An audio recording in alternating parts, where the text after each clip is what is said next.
Boston Red Sox are in the playoffs for the first time since 2021.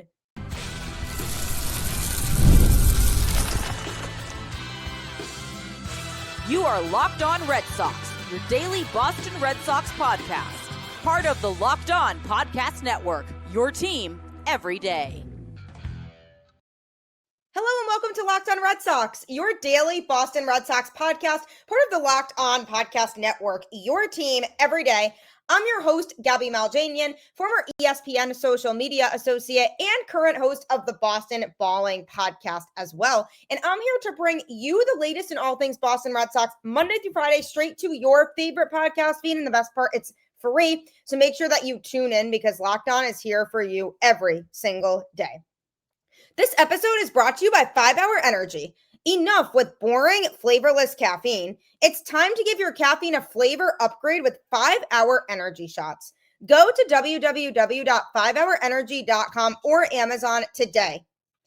Happy Monday. Welcome to the show. It truly is a happy Monday. Welcome to Red Sox postseason baseball. I am so happy to be able to say that. It feels like it's been forever. I know it's only been 4 years since the Red Sox have been in the playoffs last. Relax. It's not that long. I know, but it really feels like it has been. And this season was truly full of a lot of ups and downs for the Boston Red Sox, but they did it. They are in the postseason. I have you covered Monday through Friday with all of your Red Sox postseason coverage. This is my first year hosting Locked On Red Sox, in which the Red Sox are in the playoffs. So I'm very excited to continue to bring you great content, hopefully throughout the entirety of October and into November. We will see, but going to be discussing on today's show a little bit of prep for the playoffs for this Red Sox team, as well as how they clinched and a special surprise from a pitcher that came through for the Red Sox on Sunday when they really needed him to. So this season was an absolute grind, and it really did come down to the last week. The Red Sox going into the week had 6 games to play, 3 against the Blue Jays and 3 against the Tigers. And they won 2 of 3 against the Blue Jays. And if they had swept Toronto, they would have clinched a playoff spot after that game. They ended up losing the last game of that series, so they were unable to clinch that night. So then they needed to go in and win one more game in order to clinch a postseason spot. And they truly were feeling that as they went into their game Friday night against the Tigers and took care of business in comeback fashion. And Ceddanne Rafaela, who is built for the big moments, was the hero for the Boston Red Sox again. Now, Ceddanne may have had an up and down season at the plate. He truly is a streaky hitter. When he's on, he's on. When he's off, he's very much off. But he has had multiple moments this season in which he has come through in a big moment for this Boston Red Sox team. For example, he has hit 3 walk-offs for the Boston Red Sox this year. And it's good to see from a kid who has lacked confidence in the past. And with the Red Sox in a tough spot back in June when they were 4 games under 500, he was the one who put the team on his back and really helped change the vibe for how this season could go. So on June 4th, he wrapped a 308-foot homer around the pesky pole that delivered a dramatic 11-9 walk-off win over the Angels. The Red Sox then went on to win 11 of 14 games, and his heroics were as much of a jumpstart in the moment as they were in hindsight. So if you look back on it now, they were just as important to a turnaround for the Red Sox as it felt like it was at that point. And then he did it again a week later on July 11th when he crushed a 2-run walk-off homer in a 5-4 win over the Rays. And after that, the Red Sox felt like they were starting to gel into the team that they had envisioned, one that could be a playoff team, despite the fact that they were struggling back in June. This was a run that truly put them in position to seal a wild card spot in the playoffs. And the rest is history. And here we are. So Ceddanne Rafaela, who had these experiences before, stepped into the batter's box in the 9th inning on Friday night against Tommy Kahnle for the Tigers with a runner on first base and a chance to send the Red Sox into the postseason. And Jarren Duran could see the ending coming for that game because he thought about the moments in June when Ceddanne stepped up when the team really needed him most, and other times throughout the course of the season when it was a big at-bat for him in an important spot and he came through. And Duran just had a feeling. He said, we've been here all year, so I could just lay it out for you. We're in the greens, close game. We were chasing, and Rafaela came up. I mean, you guys should have wrote that down because you've seen it all year. Raf has been doing it all year. So Jaron just had a feeling that Ceddanne was going to come through in that moment. He said, when that situation came up, I was like, holy shit. The cards look like they're in our favor right now. That guy is naturally clutch. I'm so proud of that kid. So Duran had a feeling and other people on the team had a feeling, and it was just meant to be. Ceddanne has the most walk-off hits for the Red Sox in 2025 with 3 total, and that was such a cool moment for him on Friday night. He ripped a walk-off triple to score the game-winning run for the Red Sox in a game in which they had been trailing, and they had to come back in this game, and they showed a lot of resilience being able to come back in that game. They were down 3-0 and had to climb their way back in, and they were able to win this game 4-3. And this is a Red Sox team that back in June, no doubt would have lost a game they were down 3-0. They would probably not score any more runs, maybe give up a couple, and if they do score a run or two, it would just be short of what they had to attain to win the game. So this is a team that showed a lot of resilience in this last week of the season because they could just taste the postseason. So Romy Gonzalez hit a single with 1 out to center field, and then Rafaela came up and shipped a 1-0 changeup off the center field wall for a triple that clinched the first Red Sox playoff berth in 4 years. And it was an incredible moment for him, obviously. And he said, it's no words to describe it. All praise to God. It's been not long, but for me, long. I wanted to be here long ago. I wanted to be on this stage. So it's an amazing feeling for me now. I think these guys are the best. Everybody does things. Everybody is there for each other. And I'm not surprised by the way they reacted because they're happy with our success. So I think that's why we're here. It's just so special to hear a kid say something like that and how meaningful it is to be on this Boston Red Sox team and the fact that he's just so blessed to be here. He said also straight up, there's no pressure in those situations. I want to be in those moments. I want to be there. I want to be the guy at the plate. Even back then, I wanted to be here on this team. It's an amazing feeling right now. So he was absolutely ecstatic to be the guy to step up in that moment for this Boston Red Sox team. And so many people were speaking very highly of him. Alex Cora said, that kid, there's something about him, man. Is he perfect? He's not. We know that. But I would love him to bottle up those big moments and have 700 plate appearances, and he might be the best player in the big leagues.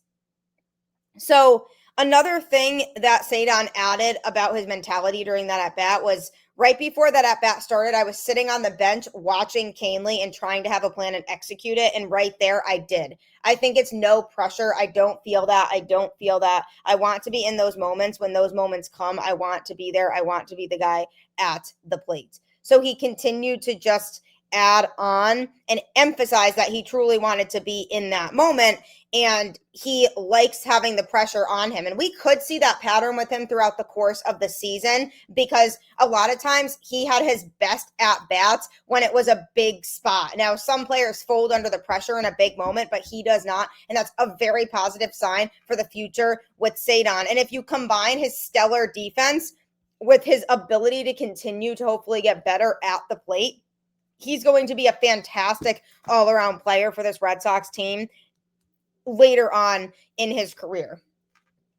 So when it comes to Rafaela, shortstop Trevor Story also talked about him too and said, I want him to be up there in that spot every time. He's a special player. We all know that. He loves the moment. Every time the moment's coming around, he's going to rise to it. Baseball's hard, man. That's not an easy spot to be in. To do it at such a young age is special. You could feel his vibe. He knew he was going to get enough. It just shows what he's capable of.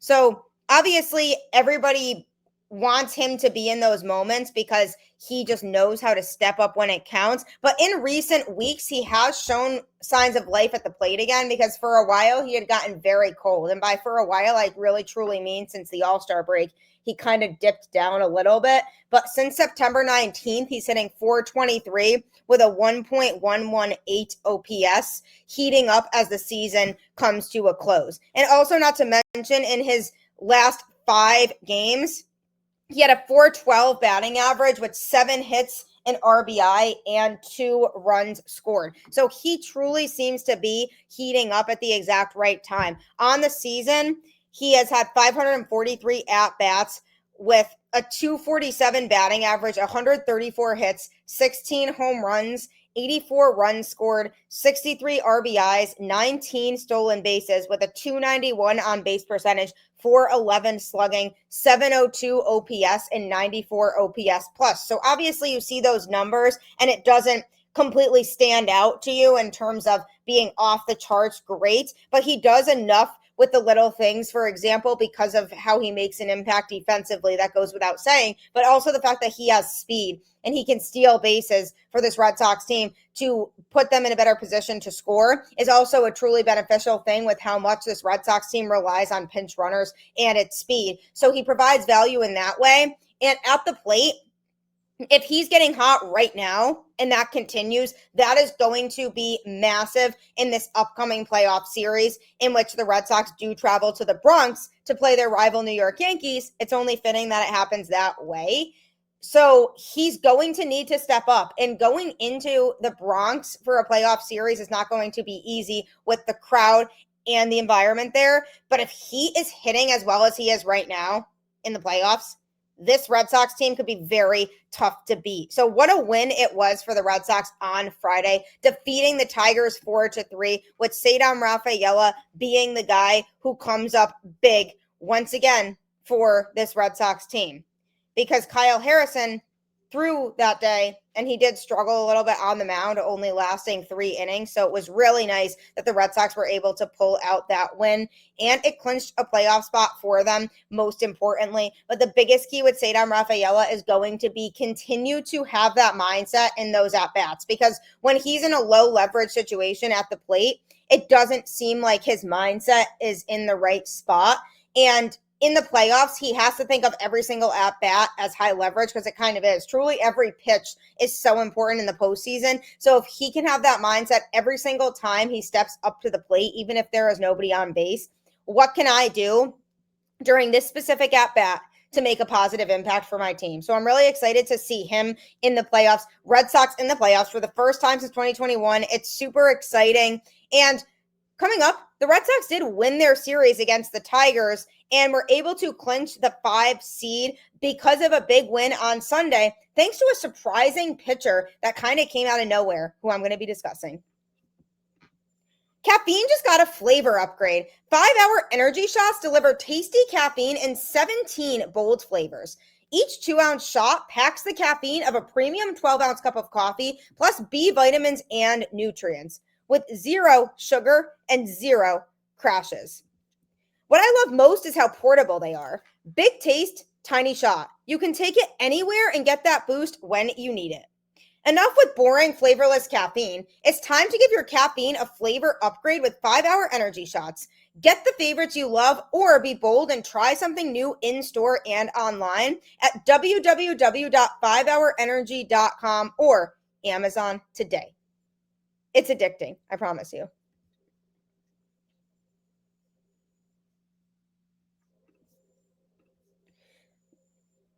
So Zippix toothpicks. If you're looking for nicotine satisfaction or an energy boost, Zippix has you covered with their nicotine and caffeine infused toothpicks. I know this doesn't sound real, but it actually truly is. For nicotine users, Zippix provides a discreet way to satisfy cravings and the hand-to-mouth habit without vaping or smoking. Zippix can be a helpful tool as you work to reduce your dependence on vaping. Available in 6 great flavors with 2 milligrams and 3 milligrams of nicotine options. And if you need energy without the crash, their caffeine toothpicks are a game changer. Go to zippixtoothpicks.com, use code LOCKEDON for 10% off your first order. Must be 21 or older to order. Warning, nicotine is an addictive chemical. That's zippixtoothpicks.com, promo code LOCKEDON. Zip more, smoke less with Zippix toothpicks. Big series win for the Boston Red Sox against the Tigers to help clinch a playoff spot for Boston, which they luckily did in the first game of the series. So that took pressure away from the rest of the series for this Red Sox team. And here's another reason why that's important.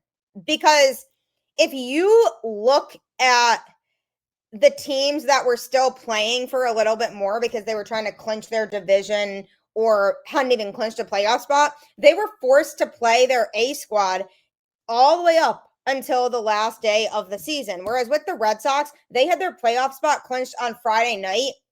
And mathematically, at that point, it was impossible for them to win their division. So they knew they were locked into the wild card. So they were able to rest a lot of their main guys for the remainder of the series after Friday, which was fantastic and will give them a huge advantage heading into the wild card series because their main guys should feel rested, pitchers included. And that is partly thanks to José De León, who was called up from the Worcester Red Sox on Sunday to pitch game 162 for the team. And boy, did he look good. In a corresponding roster move, the Red Sox ended up optioning Chris Murphy back down to Worcester. And this guy, De León, went out there and absolutely 100% earned the opportunity to go out there and pitch for this Red Sox team because he was good and he was super enjoyable to watch. He earned the win in this game, pitching 6 2/3 innings, giving up 8 hits, 3 earned runs, which just came on a 3-run homer by Javier Baez. So he made 1 mistake. Also 3 walks and 8 strikeouts. He ended up throwing 101 pitches with 69 strikes and has a 4.05 ERA on the season. Nobody expected a performance like this from him. Nobody. Everybody was surprised. The Red Sox, Alex Cora, I'm sure the front office, the fans. I mean, nobody expected this. And what was cool was when Alex Cora went out there to take him out of the game, everybody was smiling and laughing. De León said something to Cora, and Cora said something back, and they were just laughing with each other. And then the whole infield came to the mound to high-five him after his performance, and he walked off to a standing ovation. That was so well-deserved because he just looked so good. Because the craziest part about this was he was about to go to Puerto Rico and go to the beach, and he hadn't been throwing, and then he got texts from people within the Red Sox organization, from the Red Sox staff, asking him about throwing and if he had thrown, and then he kind of knew that something was up. So then he ended up coming up and pitching for the Red Sox, and his arm was probably not fully in shape for where it should be. And the fact that he was able to go out there and pitch a lights out performance like that really says a lot about him and about the fact that everybody in the Red Sox organization, even the players that are on the minor league teams, typically are all in on this journey for this Boston Red Sox team. And this is a guy who had a 6.93 ERA over 75 innings in Worcester this year. And he actually said after the game that this was his first win of the season because he was 0-9 in Worcester this year. So he had struggled in Worcester. So if you add that to the fact that he really hadn't been throwing, I mean, this whole thing is pretty remarkable, truly. And it was his first major league appearance since 2023. So he shook off the rust, allowing his only damage in the 4th inning on that home run. He's 33 years old. And because the Red Sox already had a wild card spot secured in the AL East division title, they couldn't have attained at that point. They said, we might as well not throw one of our main arms and just give him a shot. And he earned that shot. And despite the long layoff, he cruised through the remainder of his outing and was really effective to the point where he was able to earn the win. So it was a cool moment for him And he actually grew up a Red Sox fan in Puerto Rico, so that made it even more special. He said, when I started playing baseball, they gave me number 5, and I was, like every kid, I was the shortstop, and the manager started calling me Nomar. I didn't know who Nomar was. I got very upset. I told him that my name wasn't Nomar. When I found out that it was Nomar Garcia Parra, that was my team. So it's kind of a cool story that's kind of the way that things went for him in terms of how he became a Red Sox fan. But it was just a cool moment for him to be able to go out there and experience that atmosphere at Fenway Park. And he was just so happy with a huge smile on his face. It was also a career high in innings pitched with 6 2/3. So that was another accomplishment for him.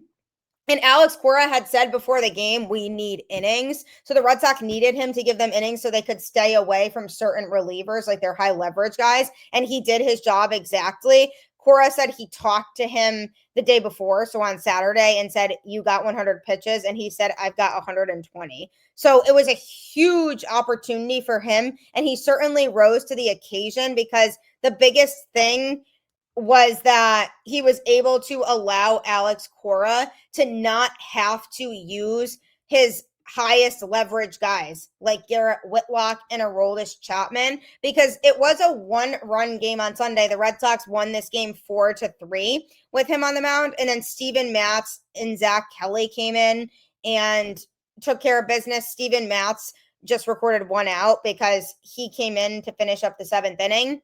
And then Zach Kelly pitched the 8th. And then it was a 1-run game. So when they would normally go to Aroldis Chapman for the 9th inning, he went to Greg Weissert this time so that Chapman could get extra rest, and Weissert was able to close it out. He allowed 1 walk and 1 hit over the 1 inning he pitched, but he recorded 2 strikeouts and was able to seal the deal and close it out for the Red Sox. And that was huge for Alex Cora and company. And the reason why this is so notable and why De Leon's outing was as important as it was is because if he had gone out there and only pitched a few innings, then Alex Cora would have probably had to use a lot of his bullpen arms, which would have been tough because, yes, they are all off today. Every team's off, and then the wild card series kicks off tomorrow.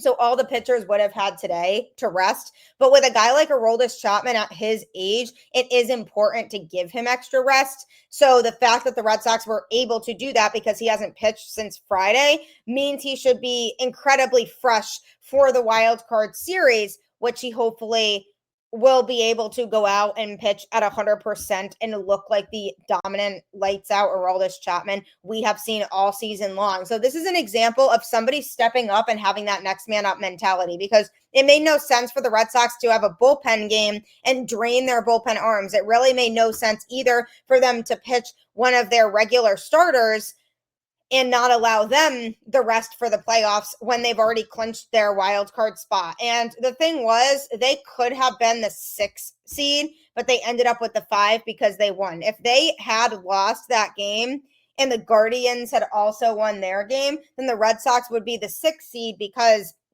the Guardians held the tiebreaker over the Tigers, so they would have won their division, which would make the Tigers the 5 seed because they had the tiebreaker over the Red Sox. So it was this whole confusing thing, but because the Red Sox won, they clinched the 5 seed, but it didn't seem like seeding really mattered to them, which again, I don't blame them. It definitely should not. The priority is not what seed you are. The priority is trying to make a deep playoff run.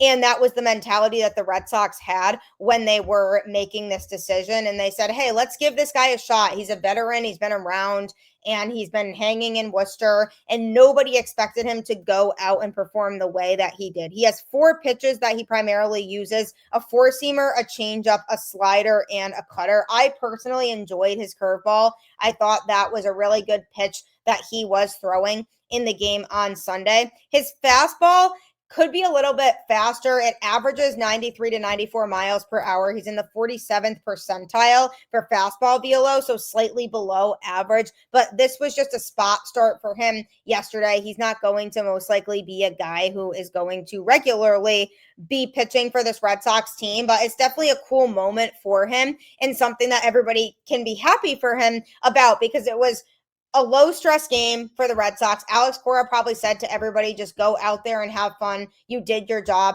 You are playing postseason baseball. You did it. That's you. Now go out there and just enjoy this last game of the season. He probably told De León, look, this is not the end-all be-all. Just go out there and do you and have fun. And because there was no pressure on him, he was able to go out there and the Tigers could not hit him.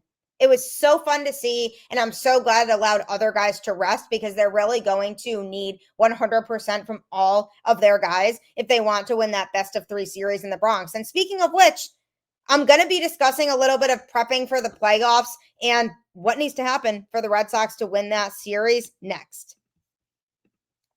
You've probably seen a million ads for hair growth products and thought, sure, like that actually works. There are so many products out there, and it's hard to know which ones are actually going to do anything. That's why you should give Nutrafol a closer look.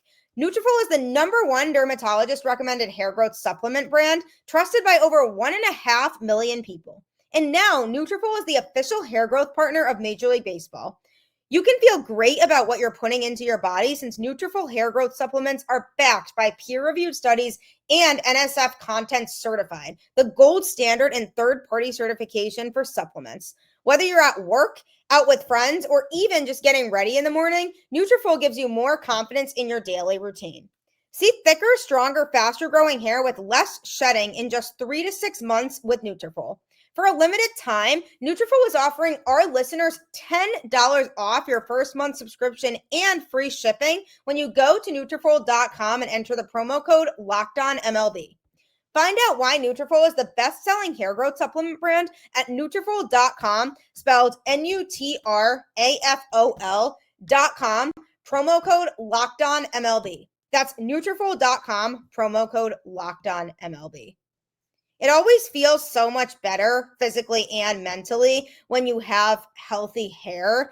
So Nutrafol 100% is for you if you constantly feel bothered, if your hair is greasy or you feel like you need a healthier supplement to take care of it more. I 100% recommend you purchasing Nutrafol.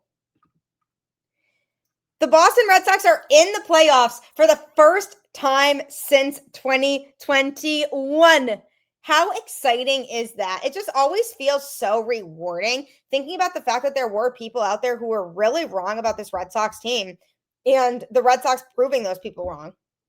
Because it's one thing for people to say, wow, the Red Sox are going to miss the playoffs again, and for that to actually happen. And another for that to not happen and to be able to say, wow, I underestimated this Red Sox team. And there were times when it looked really rough, when the Red Sox lost 2 of 3 against the A's and they couldn't generate any offense. That was a time where things were looking low for the Red Sox, where it was looking like they very well could miss the playoffs, but that did not happen. Here they are. They are primed and ready to go in the playoffs, and Alex Cora is feeling really excited about this baseball team. So the Red Sox will be going to the Bronx for the wild card series. Their games starting Tuesday, September 30th are at 6:08 p.m.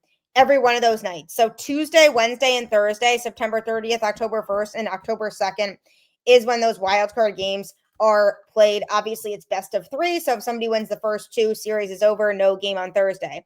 But assuming there are 3 games, all 3 will be at 6:08 p.m. on ESPN. Now, the Tigers-Guardians series is at 1:08 p.m. each of those 3 days on ESPN. And then Padres-Cubs starts at 3:08 p.m. on ABC each of those 3 days. And then Reds at Dodgers is the last game to wrap up the slate every night for those 3 games at 9:08 p.m. Eastern time on ESPN. So that is the exact schedule. So the Red Sox are at 6:08 p.m. all 3 of those nights in the Bronx. And the Red Sox are hyped and ready to go. They have Garrett Crochet on the mound pitching game 1, which Alex Cora feels confident about. And he said that Brayan Bello will pitch game 2, which ultimately is the right move because Bello is 5-3 with a 2.35 ERA and 1.14 WHIP in 11 career starts, 65 innings total against the Yankees. And he's 3-1 with a 1.44 ERA and 0.96 whip in 5 career starts, 31 and a third innings total at Yankee Stadium. He also has held the Yankees to a 196 batting average in those 5 road starts. So, yes, the last time the Yankees faced the Red Sox and Brayan Bello, he didn't look overly good, but that was also not on the road. At Yankee Stadium, he has pitched very well against that team. He's 2-1 with a 189 ERA in 3 starts, 19 innings total versus New York this year. And he did win his only start at Yankee Stadium this regular season, firing 7 scoreless innings and allowing just 3 hits and 1 walk while striking out 5 on August 22nd. So Alex Cora made the right move there. He trusts that with Brayan Bello's history of pitching well at Yankee Stadium, that he can get the job done once again. Now, it'll be interesting to see how he responds to the pressure because the Red Sox don't have a ton of experience on this roster and guys who have gotten exposure to the playoffs. So it will be interesting to see how Bello responds under that pressure. But you have to feel good about the numbers that he's put up at Yankee Stadium over the course of his career. And hopefully that proves to be effective in game 2 of this wild card series, because that environment at Yankee Stadium is not easy to play in if you're the visiting team in the playoffs. So we have to hope that it works out. But Alex Cora is ready to go. He said it's New York against Boston. It's going to be big. So Trevor Story also expressed his excitement and said, as a fan of the game growing up, you know pretty well about the rivalry and what it means to both cities. It's a special thing. I think it's the best in all of sports. It's going to be special to see them in the postseason. So it's so exciting for everybody. And people know that this is going to be so intense. The Red Sox players are feeling the intensity. I'm sure the Yankees players are too. And I feel like it's only right when the Red Sox and Yankees play each other in the playoffs. And it actually has happened relatively frequently because Tuesday will mark the beginning of the 5th postseason series, including the 2021 wildcard game between the two teams since 2003. And Alex Cora, in his tenure as the Red Sox manager, has ended up in the playoffs with this Red Sox team 3 times. And in those 3 appearances, 2018, 2021, and now 2025, the Yankees have been his first opponent for all of those series. So it will be intense. Everybody can't wait, myself included. And obviously with the Red Sox track record against the Yankees in the playoffs in recent history, hopefully it turns out the same way. I can't wait to see how this all unfolds, but I do know that this Red Sox team wants it so badly. They are hungry, they are intense, and they are ready to go out there and get to the ALDS. So hopefully that is exactly what happens. It will be interesting to see how they maneuver the 26-man roster. If they carry guys like Nate Eaton and Nick Sogard on the roster, those would allow the Red Sox to have pinch running options late in games with Hamilton and Eaton. And Eaton also would provide a solid right-handed bat off the bench against a lefty reliever because he's 12 for 38, which is a .316 batting average with a .350 on base percentage against left-handed pitchers. So he's definitely a possibility. But the thing is, they have a choice because MLB teams can carry as many position players as they want, but there's a 13 pitcher maximum, and they have to decide on how many position players and pitchers they will carry. Last year, the Royals and Astros both carried 15 position players and 11 pitchers in the wild card round, while the Orioles and Tigers carried 14 position players and 12 pitchers. So it really varies by team, but if they carry 14 or more position players, then Hamilton, Eaton, and Sogard likely could all be selected to the roster, which would help the Red Sox get a more well-rounded team